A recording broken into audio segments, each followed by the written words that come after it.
ধর্মের মূল ভিত্তি বিশ্বাস, আচার এবং শাস্ত্রীয় বিধান। সনাতন ধর্ম হাজার বছরের জ্ঞান ও অনুশীলনের ফল। প্রাচীন ঋষিরা শুধু ঈশ্বর আরাধনার পথ দেখাননি, বরং আমাদের জীবনধারায় প্রতিটি উপাদানের গভীর তাৎপর্য ব্যাখ্যা করেছেন। আজ আমরা আলোচনা করব এক বিশেষ উপকরণের মাহাত্ম্য, যা বহু যুগ ধরে সনাতনী সাধকদের গলায়, হাতে বা কপালে শোভা পেতে দেখা যায়। এটি শুধুমাত্র একটি অলংকার নয়, বরং আধ্যাত্মিক শক্তির এক প্রবাহমান স্রোত। এটি তুলসী মালা। তবে তুলসী মালা শুধু একগুচ্ছ পবিত্র মনোকারী নয়, এটি শক্তি, সাধনা এবং মুখ্যের এক মহাসেতু। কিন্তু প্রশ্ন হলো, কেন এটি 3 বার পেঁচ দিয়ে গলায় পড়তে হয়? কেন কেউ 2 পেঁচ ব্যবহার করেন? শাস্ত্রে এই সংখ্যার বিশেষ তাৎপর্য কি এবং এই মালার শক্তির গূঢ় রহস্য কি?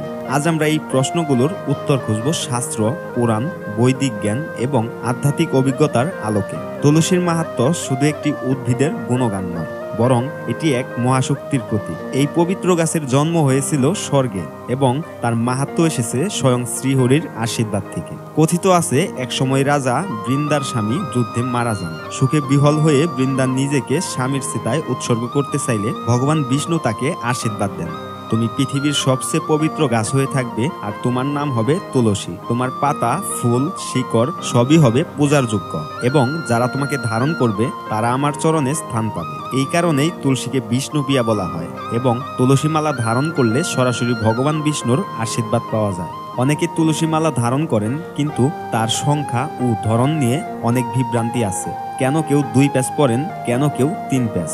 এর উত্তর খুঁজতে আমাদের যেতে হবে শাস্ত্রের গভীরে। প্রথমত, 2 পেঁচের মালা ধারণ করার অর্থ হলো দ্বৈত শক্তিকে ধারণ করা। শিব ও শক্তি, রাধা ও কৃষ্ণ, পুরুষ ও প্রকৃতি। এটি সাধারণত গৃহস্থদের জন্য উপযুক্ত, কারণ এটি সংসার ধর্ম ও ভক্তি ধর্মের ভারসাম্য বজায় রাখে। দ্বিতীয়ত, 3 পেঁচের অর্থ হলো ব্রহ্মা, বিষ্ণু, মহেশ্বরের সম্মিলন। এটি উচ্চতর সাধনার প্রতীক, যেখানে এক ব্যক্তি এক যুগে সৃষ্টি, সংরক্ষণ ও বিনাশের শক্তিকে ধারণ করেন। এটি মূলত তপস্বীদের জন্য উপযুক্ত, কারণ এটি তাদের আত্মার উন্নতি ও মোক্ষ লাভের পথে পরিচালিত করে। কিন্তু কেন বিশেষ করে 3 পেঁচ এত গুরুত্বপূর্ণ?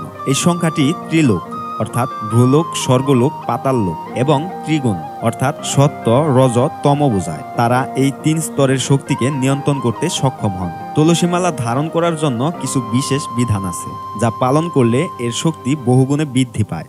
1. স্নানের পর মালা ধারণ করা উচিত। 2. শুদ্ধ চিত্তে ভগবানের নাম স্মরণ করে ধারণ করতে হয়। 3. যারা ব্রহ্মচারী জীবনযাপন করেন তাদের জন্য 3 পেঁচ মালা শ্রেষ্ঠ।